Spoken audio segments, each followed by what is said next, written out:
Let's start by roasting the whole spices for our homemade garam masala.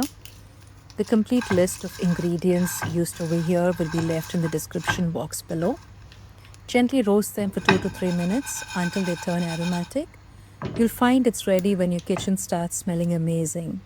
Keep stirring continuously to avoid burning. Once done, switch off the flame and let it cool completely before grinding.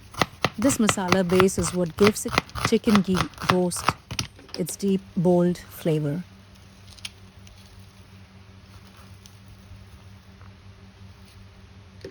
Now let's prep the onions.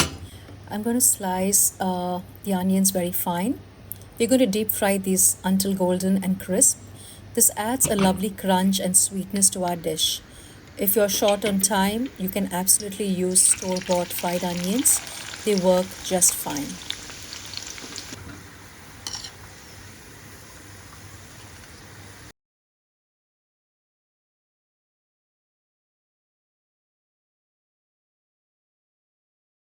The garam masala powder is so aromatic, warm, spicy, and full of depth. This is going to take our chicken ghee roast or the Sukka chicken masala that we're going to make now. And you can also store this garam masala in an airtight jar and use it for different dishes. It stays fresh for weeks and adds instant depth to any curry or stir fry.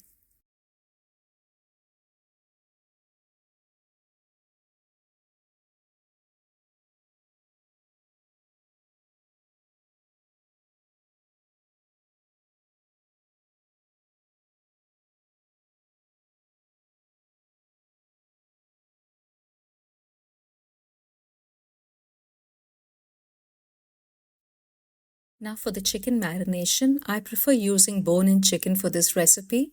It stays juicy and brings out much more flavor as it cooks. For marination, we'll need some basic spices and yogurt to tenderize the meat. I've listed all the ingredients with exact measurements in the description box below, so please be sure to check out that. Mix everything well and let it rest for at least 30 minutes, longer if you have the time. This helps the flavors really soak in.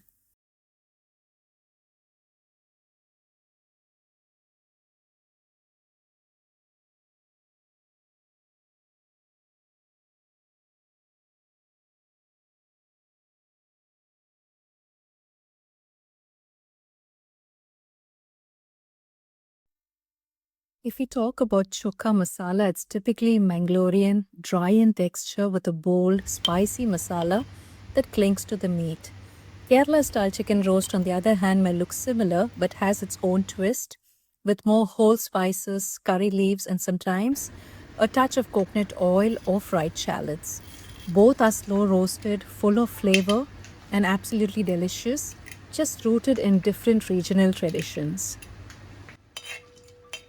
To start, we're using a mix of oil and ghee for rich, layered flavors. Ghee adds depth, while the oil helps with even cooking. Traditionally, these dishes are made in coconut oil, which gives that authentic coastal aroma and taste. If you prefer, feel free to use just coconut oil or a combination like I've done here to suit my taste and preference.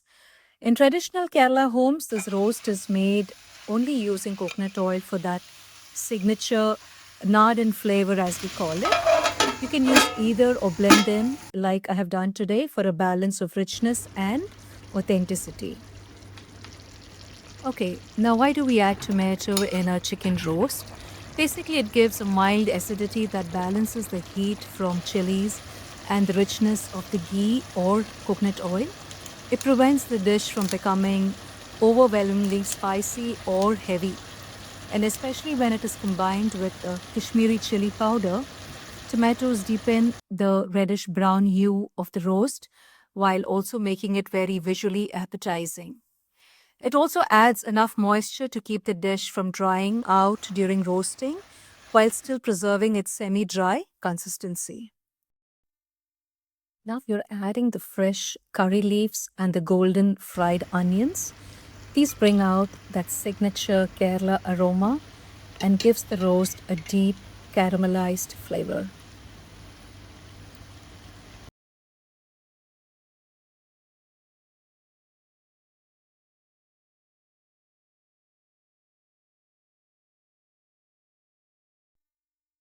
And there it is, our Kerala style chicken roast, rich in flavor, coated in thick masala and bursting with the aroma of fried onions, curry leaves, and spices.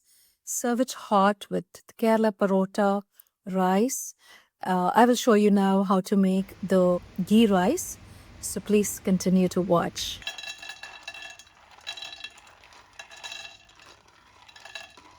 Okay, now for the ghee rice, start by frying some cashew nuts and raisins in ghee until the cashews turn golden and the raisins puff up beautifully. This gives the rice a rich, festive touch right from the beginning.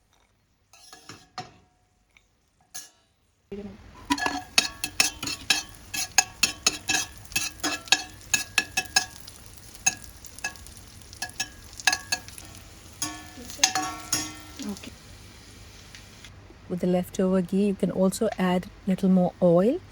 Add your whole spices like bay leaf, cinnamon, cloves, cardamom. If you wish some peppercorns, I didn't use peppercorns over here. Let them sizzle gently to release the aroma. Now add the washed, soaked, and the drained rice.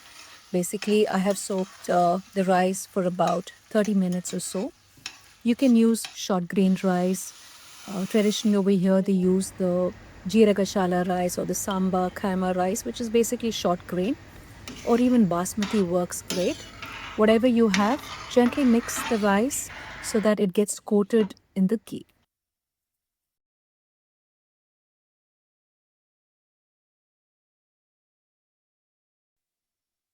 For a little color and sweetness, add a small amount of grated carrot along with the rice. It blends in beautifully and adds a gentle touch of freshness without overpowering the classic flavors.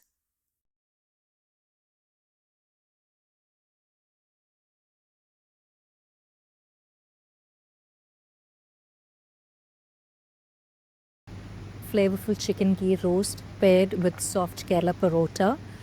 This combination is pure indulgence. But today, our recipes are ghee rice and chicken roast served on a banana leaf, flavorful, traditional, and comforting. Serve it with some onion raita for that perfect combination. Hope you enjoyed this traditional South Indian meal. Okay, guys, thank you so much for watching. This is Shirley signing off from Shirl's Kitchen. Please stay connected and please do subscribe to the channel for more easy and authentic Indian recipes. Thanks for watching and see you in the next one.